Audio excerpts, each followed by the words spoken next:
A cowboy found a woman gathering berries on his property. What she said stunned him. The land did not belong to anyone who had not bled for it. That was what Elias Cord believed, and he had believed it for 41 years, since the day his father pressed a leather-bound deed into his hands and said, "Son, the earth remembers who tends it." His father was dead by winter of that same year, trampled by a stallion that had always been too wild to ride, and Elias had stood alone at the edge of the property with nothing but that deed and a grief so heavy it felt like stone sewn into his chest. He had not cried. He had worked instead. He had worked the way a man works, when working is the only thing standing between him and the darkness that waits at the edge of every quiet moment. The Cord Ranch sat at the foot of the Grayback Hills in the territory of New Mexico, 40 miles east of Santa Fe, in a stretch of land that most people passed through without stopping. The soil was hard and red, and in summer it cracked like old pottery, and in winter the wind came screaming down from the mountains and found every gap in every wall, no matter how careful you had been about caulking them. There was a creek that ran along the eastern boundary of the property. Not much of a creek in dry years, barely a whisper of water over flat stones. But in wet years it swelled and ran cold and fast, and the wild blackberry bushes along its banks grew thick with fruit. The creek was named nothing official. Elias called it the Old Creek because his father had called it that, and his father's father before him, and the name had settled into the family the way old names do, quietly and without ceremony. Elias ran cattle, not as many as he once had. There had been a time, in the years just after the war, when the Cord Ranch ran 200 head and employed 6 men and sent beef north to Denver on a contract that paid well and paid on time. That time was gone. The drought of 73 had taken half the herd. The tick fever the following spring had taken most of what remained. The contract with Denver had gone to a larger outfit out of Texas, and the 6 men had drifted off one by one, the way men do when there is nothing left to keep them. Now Elias ran 40 head on his own, with one hired man named Augusto Reyes, who had been with him for 11 years, and who spoke very little, but worked without complaint and cooked better beans than anyone Elias had ever known. He was not a man who invited company. He went to town once a month for supplies, nodded at people he recognized, answered questions with the shortest possible answers, and drove back to the ranch before the afternoon got old. He had been engaged once to a schoolteacher named Mary Hollis, who had come west from Ohio with ideas about civilizing the frontier, and who had lasted 2 years before deciding that civilizing Elias Cord was a project beyond her gifts. She had gone back east on the eastbound stage on a Tuesday morning in April, and Elias had watched the coach disappear around the bend in the road, and then gone back to fixing a fence line that had been needing fixing for 3 weeks. He thought about her sometimes, not with bitterness, with something more like the recognition that some things simply do not fit, the way certain stones look right for a wall but crumble when you try to set them.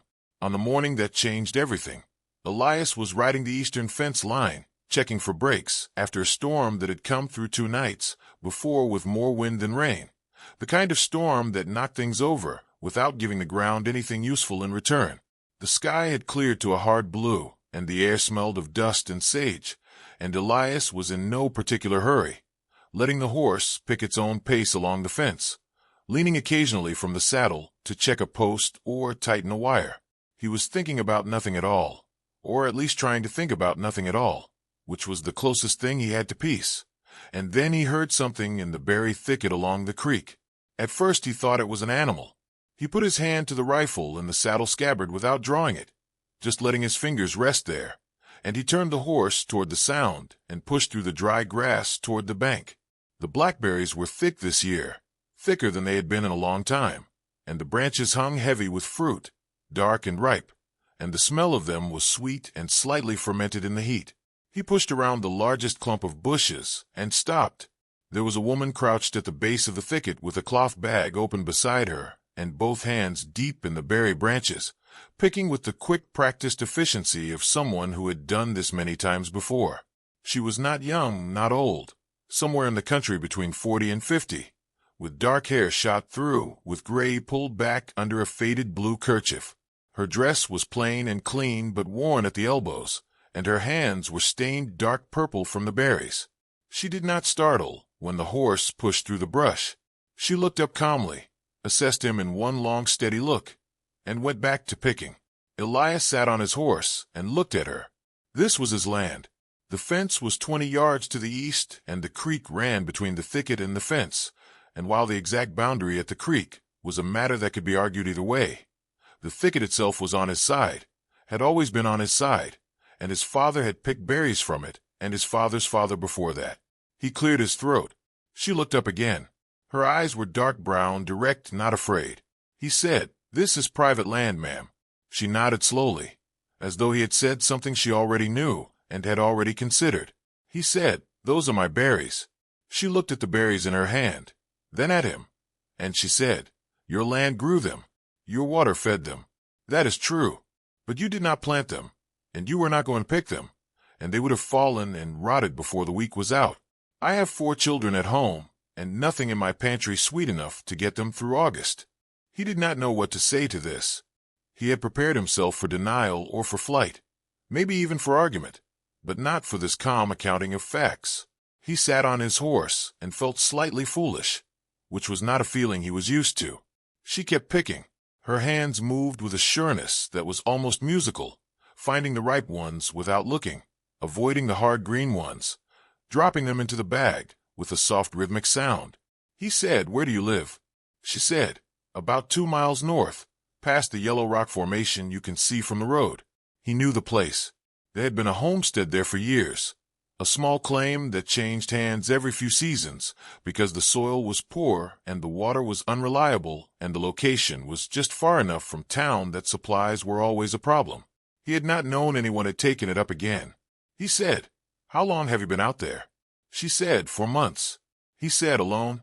She paused in her picking and looked at him again with those direct brown eyes, and he realized the question had come out wrong, as though he were prying, and he felt the foolishness again.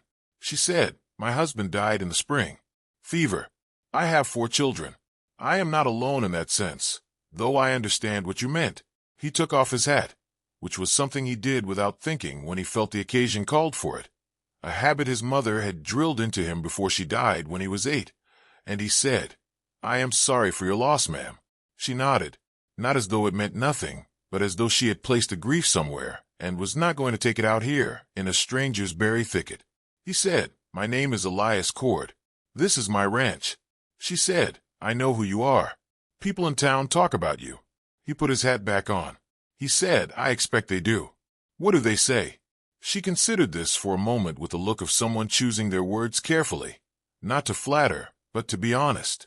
She said, "They say you are solitary and difficult and proud, and that your land is well kept and your cattle are healthy, and that you once gave a family whose house burned down enough wood from your stores to get them through winter without asking anything in return. They say you are not a bad man, just a man who has forgotten how to make room for others." He stared at her. Nobody had ever said anything quite so plainly to his face in as long as he could remember. She finished filling her cloth bag and stood, pressing one hand briefly to her lower back in the way of someone who has been crouching too long, and she tied the bag closed and looked at him with something that was not quite defiance and not quite apology, but something in the middle, like a person who has made a decision and is at peace with it. She said, "I am Grace Barlow. I am sorry for trespassing. I will not do it again if you forbid it, but if you are willing to allow it, I would ask permission to come twice more before the berries are gone, for the sake of my children." Something in Elias shifted, the way the ground shifts sometimes in early spring before the frost fully breaks. Not dramatically, just a subtle settling. He looked at this woman with her stained hands, and her faded kerchief, and her direct brown eyes, and her bag of berries, and he thought about the 4 children 2 miles north in a house where the soil was poor and the water unreliable, and there was nothing sweet enough in the pantry to get through August. He said, "Come as often as you need to. Bring the children." She looked at him as if measuring whether he meant it. Then she gave a small nod, like a period at the end of a sentence. She said, "Thank you, Mr. Cord." She walked back the way she must have come, along the creek bank, her footsteps quiet in the dry grass, the bag of berries swinging at her side. He watched her until she was out of sight. Then he turned the horse back to the fence line and went on checking the posts. He thought about her all the way back to the ranch. Not in the way a man thinks about a woman when something in his blood moves toward her, though there was that too, quiet and not yet named, but in the way you think about something that has interrupted a pattern you did not know was a pattern. She had stood on his land without permission and eaten his berries, and when he confronted her, she had not backed down. She had explained herself, simply and without embellishment, and then asked him for what she needed. He could not remember the last time someone had simply asked him for something directly, without circling around it for 20 minutes first. Augusto was at the woodpile when Elias rode in, splitting logs with the clean, unhurried rhythm he brought to everything. Elias said, "There is a widow woman 2 miles north, past the yellow rocks." Augusto split a log. He said, "The Barlow place." Elias said, "You know about her?" Augusto said, "I heard in town. Her husband was a farrier. They came out from Kansas. He got sick in April. She stayed." Elias unsaddled his horse and hung the tack, and ran a brush along the animal's back for a while without speaking. Then he said, "For children. Nothing in the pantry." Augusto split another log. He did not say anything, because Augusto was the kind of man who understood that some statements do not need a response. They are already their own response. Grace Barlow came back 3 days later with her children. Elias saw them from the north pasture, for small figures following their mother along the creek bank. The youngest one barely walking, wobbling along on uncertain legs and grabbing at his mother's skirt when the ground was uneven. The older 3 moved with more confidence. A boy who looked about 12 and 2 girls, one around 9 and one around 7, spreading out along the thicket and picking with the efficiency their mother had clearly taught them. He rode over. He did not know why exactly. Curiosity, perhaps, or something he would not have named. The 12-year-old boy saw him coming and stood straight and watchful, putting himself slightly in front of his sisters, which was an instinct Elias recognized and respected. Grace looked up from the bushes and said, "Mr. Cord." "Good morning." He said, "Morning." She introduced the children. The boy was Thomas, the older girl was Clara, and the younger one was Ruth, and the toddler clinging to her skirt was called William, though she called him Billy. And Billy regarded Elias with enormous solemn eyes, and then buried his face in Grace's skirt. Thomas did not offer his hand, but he held Elias's gaze steadily, the way a boy does when he is trying to fill a space that is too big for him but refuses to show that he knows it. Elias said, "The ripe ones are thicker on the eastern end, past the fallen cottonwood." Thomas looked at his mother. She nodded. Thomas said, "Thank you, sir." They spread out along the thicket, and Elias sat on his horse for a while watching them work, and then he thought this probably looked strange, a solitary man on horseback watching a widow and her children pick berries. So he rode back to the fence line and went on with what he had been doing. He told himself he would not think about it again. He had other things to attend to. The summer roundup was coming, and the cattle needed checking, and there was a section of roof on the east barn that had been worrying him since winter and needed patching before the fall rain started. He had plenty to do, and none of it involved a widow woman with 4 children and dark eyes. But he thought about it anyway. He thought about it the way you think about a splinter you cannot quite get to. Not painful, just present. He went to town that week for supplies, a week early, which was not his habit. He told himself it was because he needed new nails for the roof project. This was true. It was not the only reason.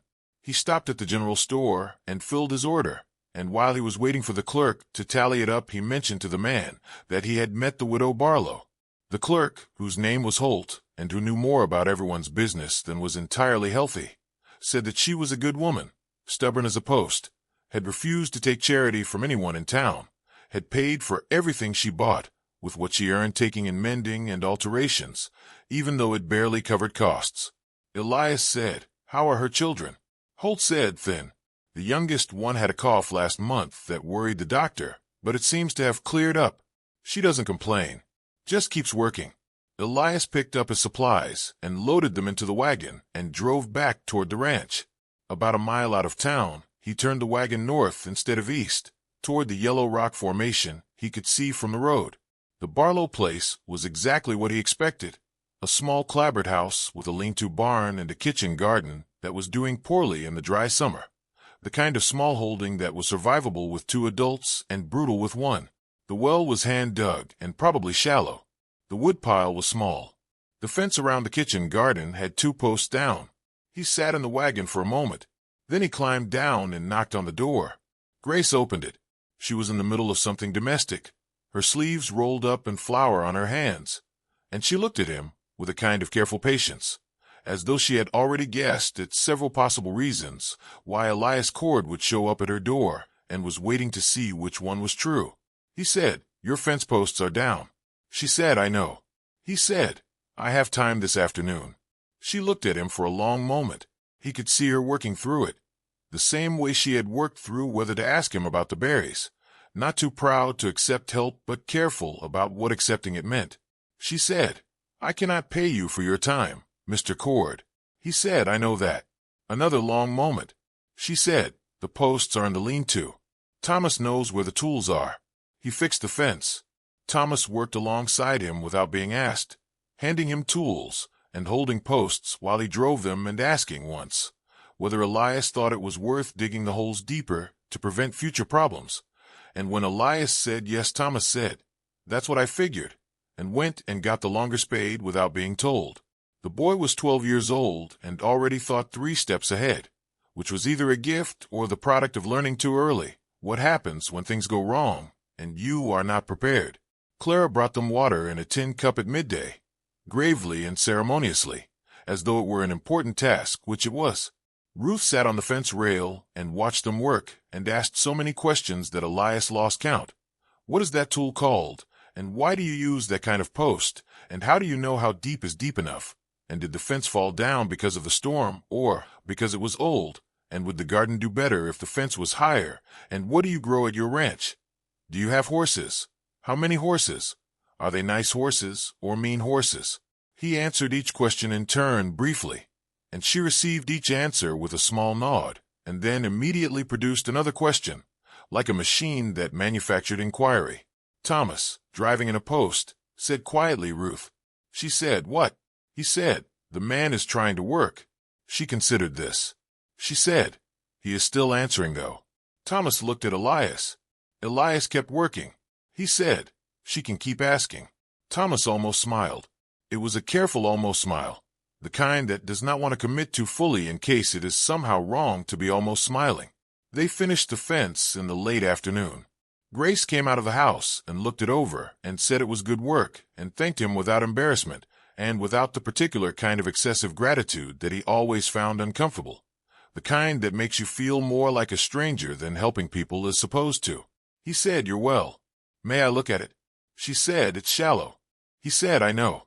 You need a casing at the top to keep surface water out, or you will be sick by winter."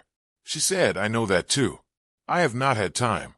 He said, "I can come back Saturday." She looked at him with those level brown eyes. She said, "Mr. Cord, why are you doing this?" He thought about it honestly, which was the only way he thought about anything. He said, "Because it needs doing." She said, "That is not a real answer."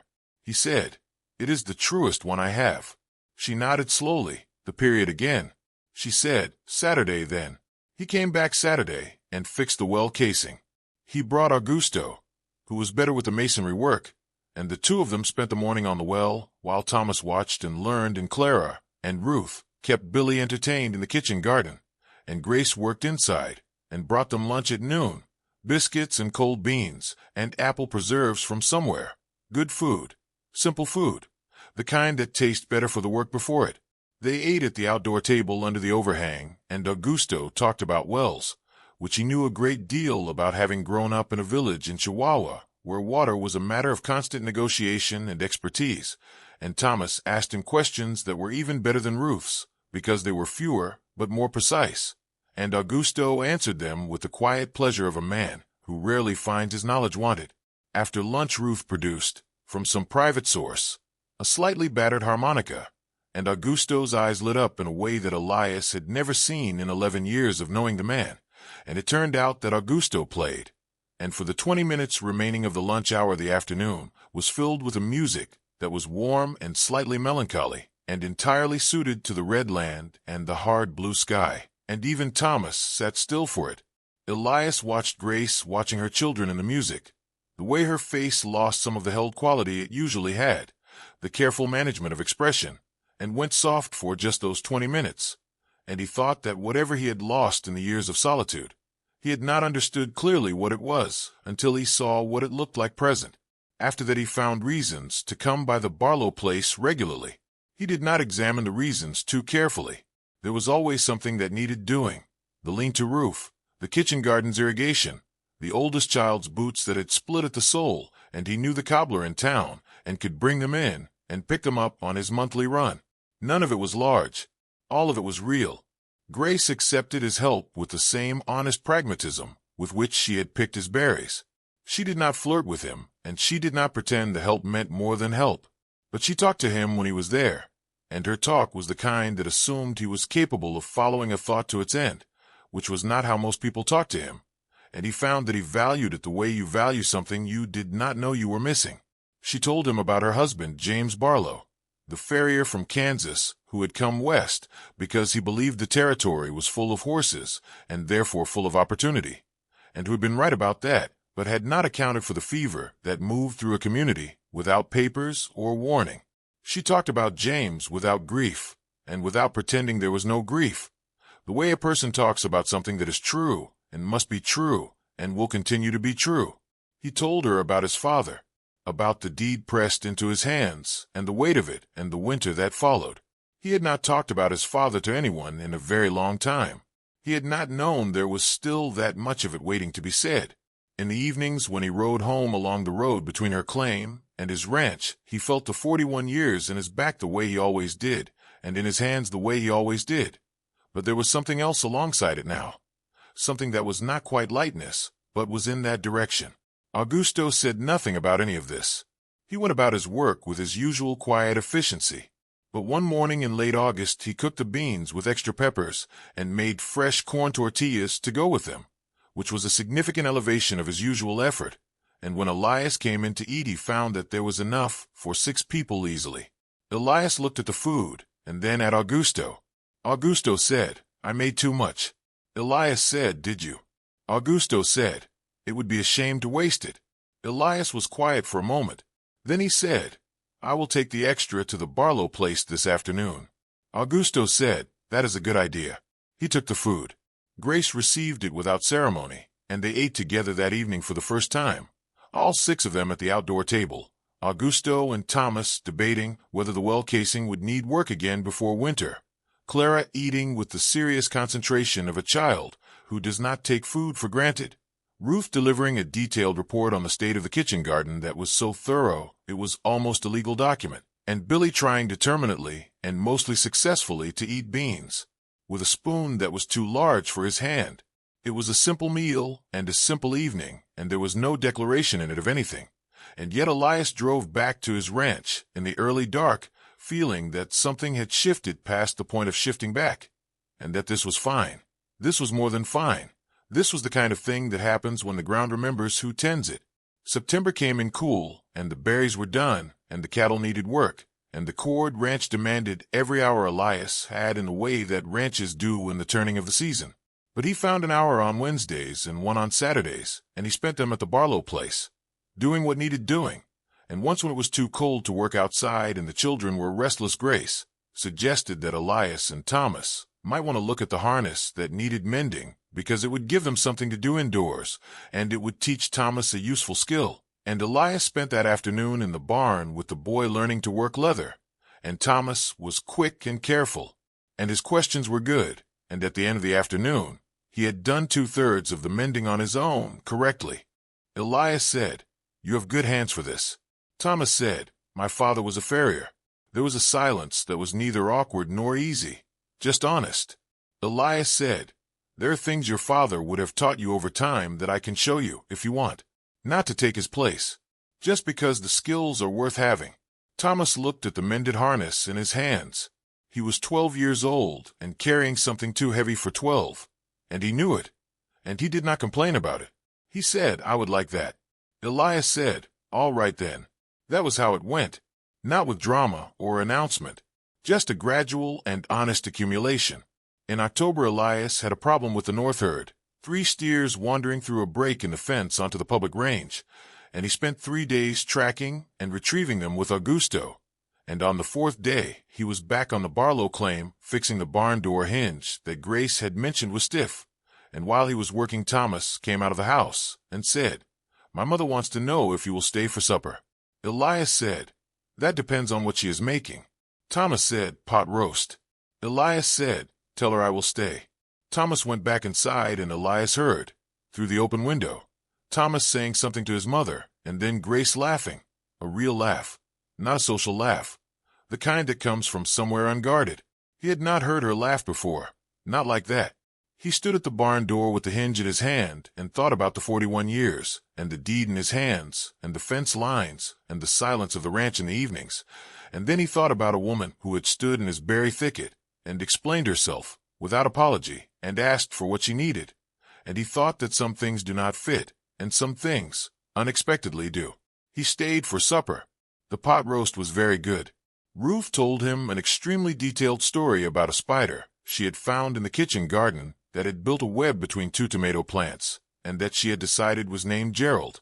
Clara ate in her focused way and offered, at the end of the meal, the information that she had been studying her arithmetic and believed she had mastered long division, which she delivered with a quiet satisfaction that needed no response. Billy fell asleep on the bench between Ruth and the wall before the meal was halfway done and had to be carried inside by Grace.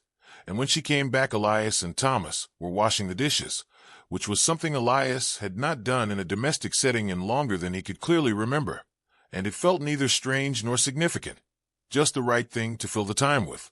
After the children were in bed, Grace and Elias sat on the porch in the cool October air, and the sky over the Grayback Hills was enormous and full of stars.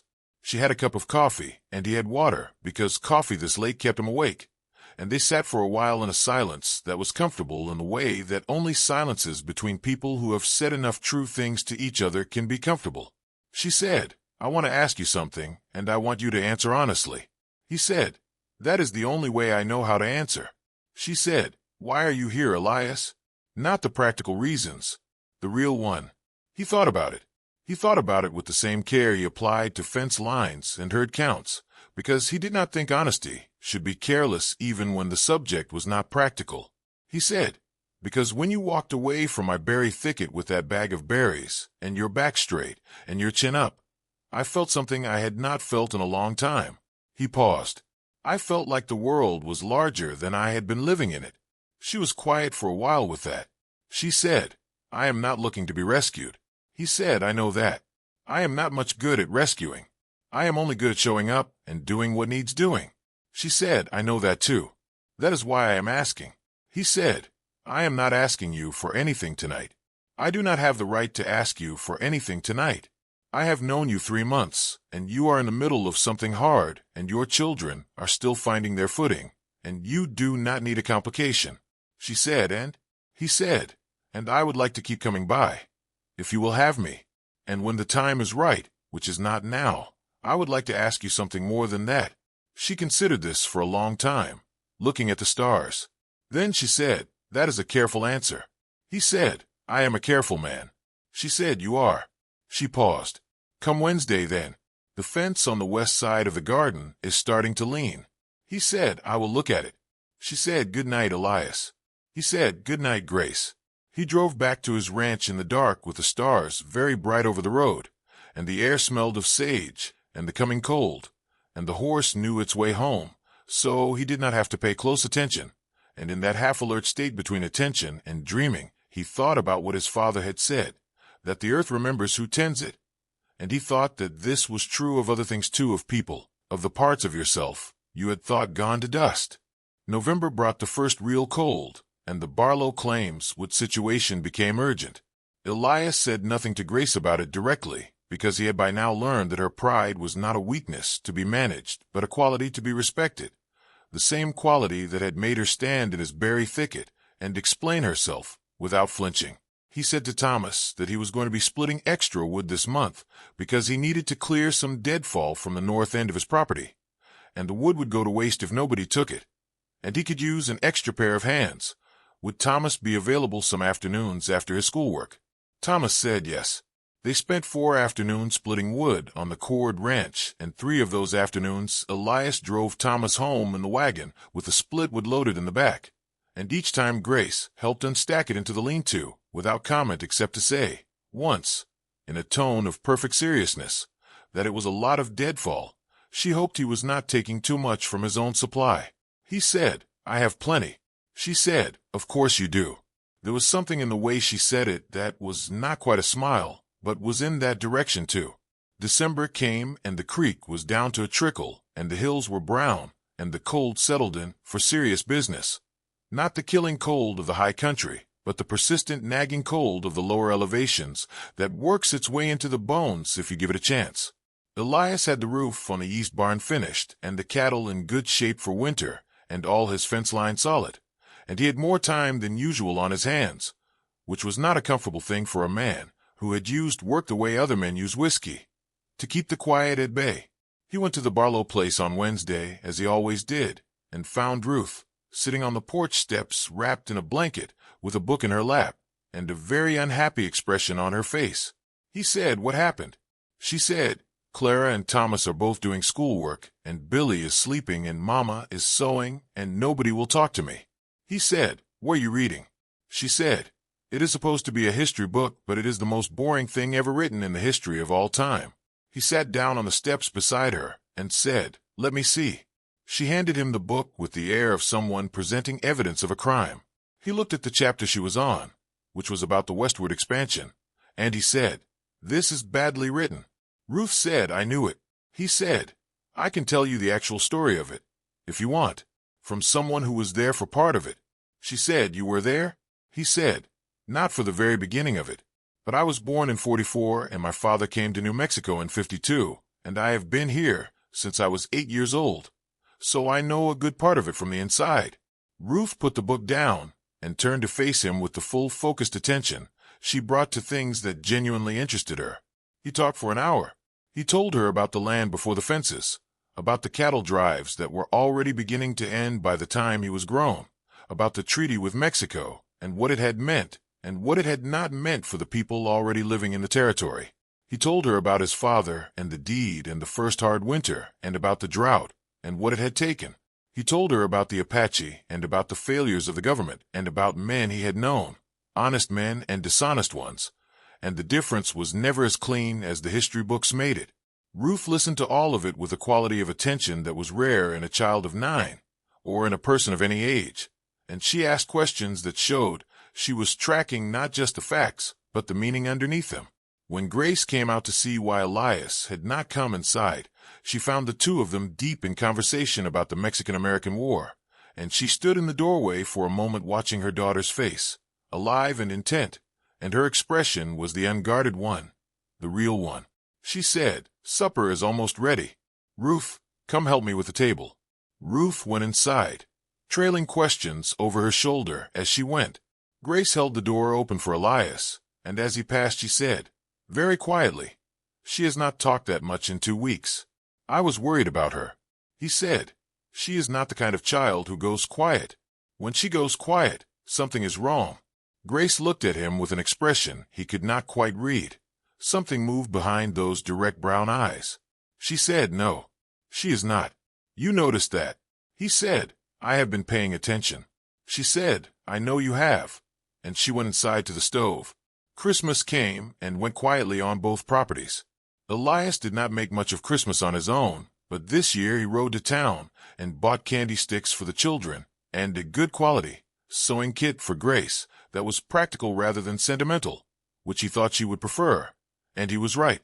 She gave him, in return, a muffler she had knitted herself from wool she had unraveled from an old blanket, dark blue, and it was the best-made piece of knitting he had seen in years, tight and even and warm.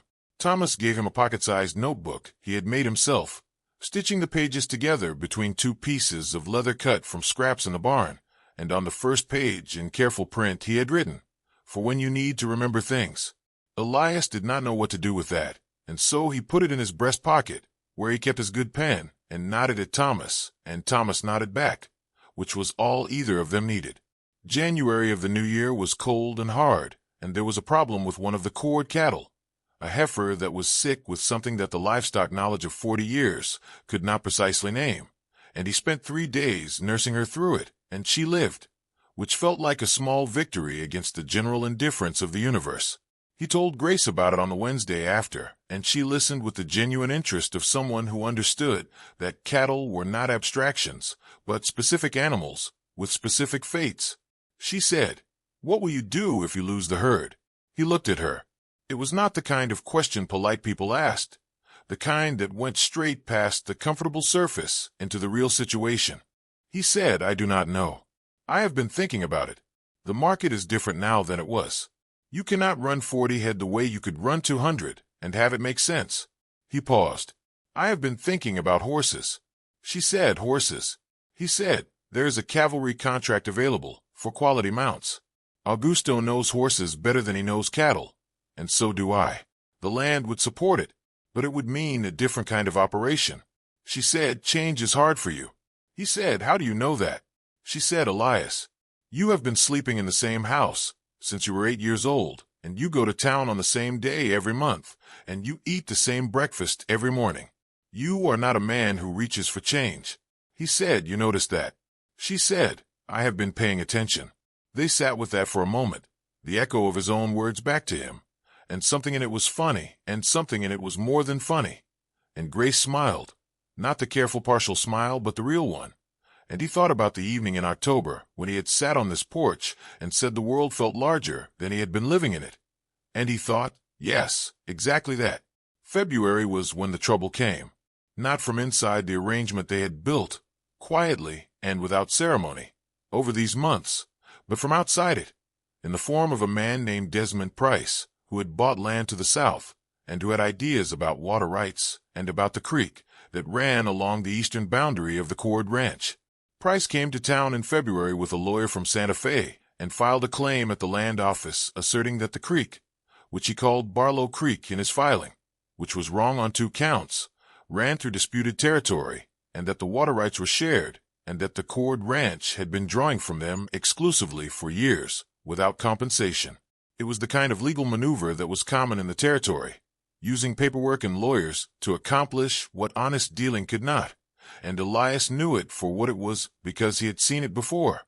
He went to town and filed his own paperwork with his own deed and the survey records his father had kept, which were meticulous because his father had been a meticulous man, and the land office clerk who knew Elias and knew Price and knew the difference between a man who had been on a piece of land for 40 years and a man who had arrived 6 months ago with a lawyer told him quietly that it would probably be fine, but that he should get his own lawyer.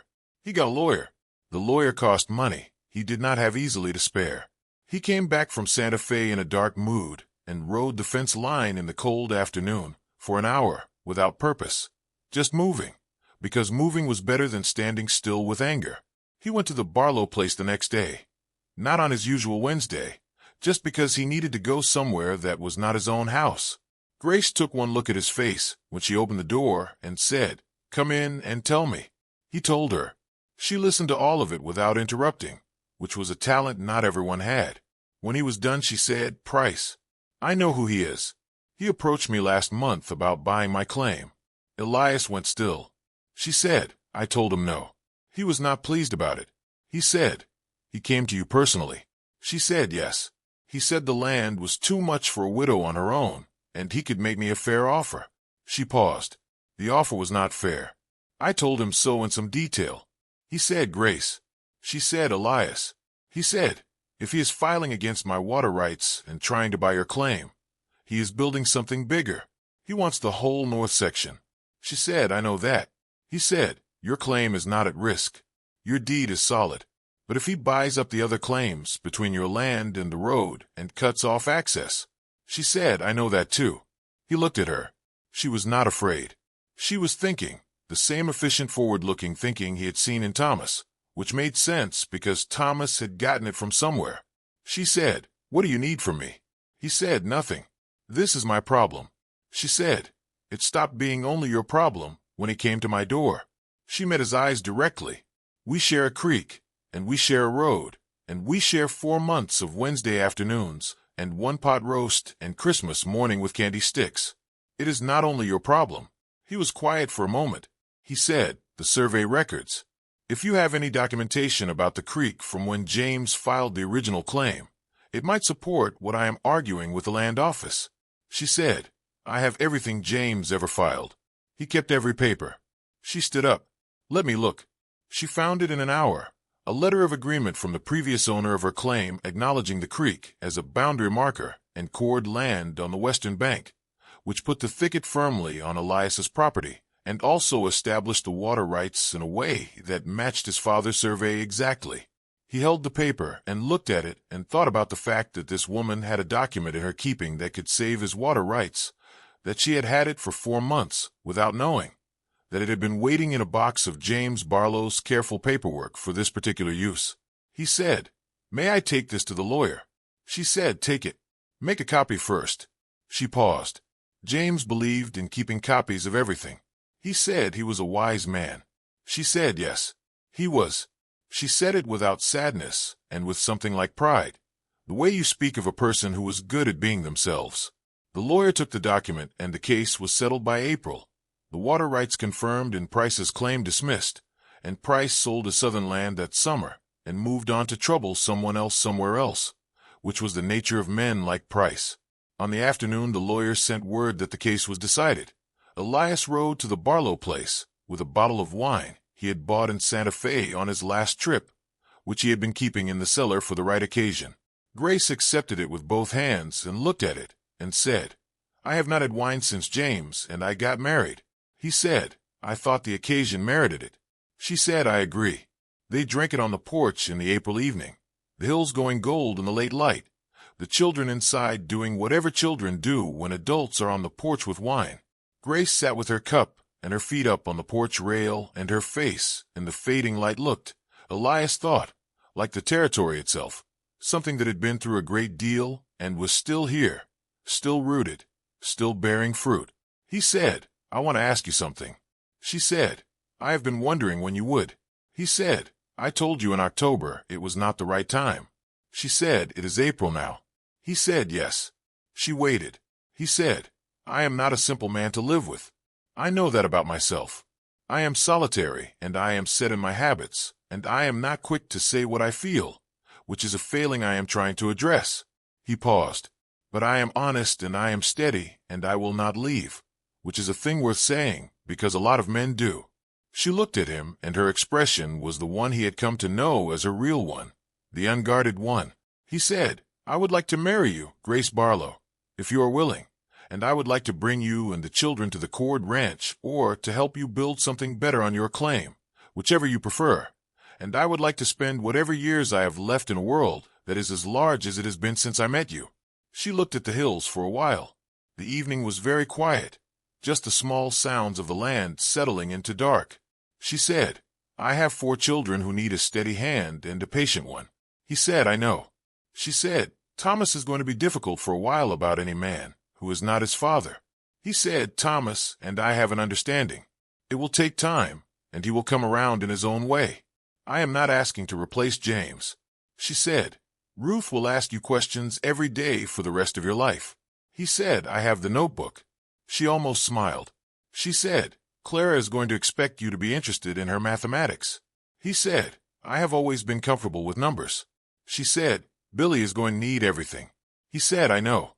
He is 4 years old and his father is gone, and he needs everything. I understand that." She was quiet for a long time. The first stars were coming out over the Grayback Hills. She said, "Elias." He said, "Yes." She said, "Yes." He said nothing for a moment. He let the word sit where it was, and did not cover it with anything. Then he said, "All right." She said, "All right." They sat there in the evening with the wine and the stars and the sound of the children inside the house and the smell of the sage and the turned earth and the distant water of the old creek.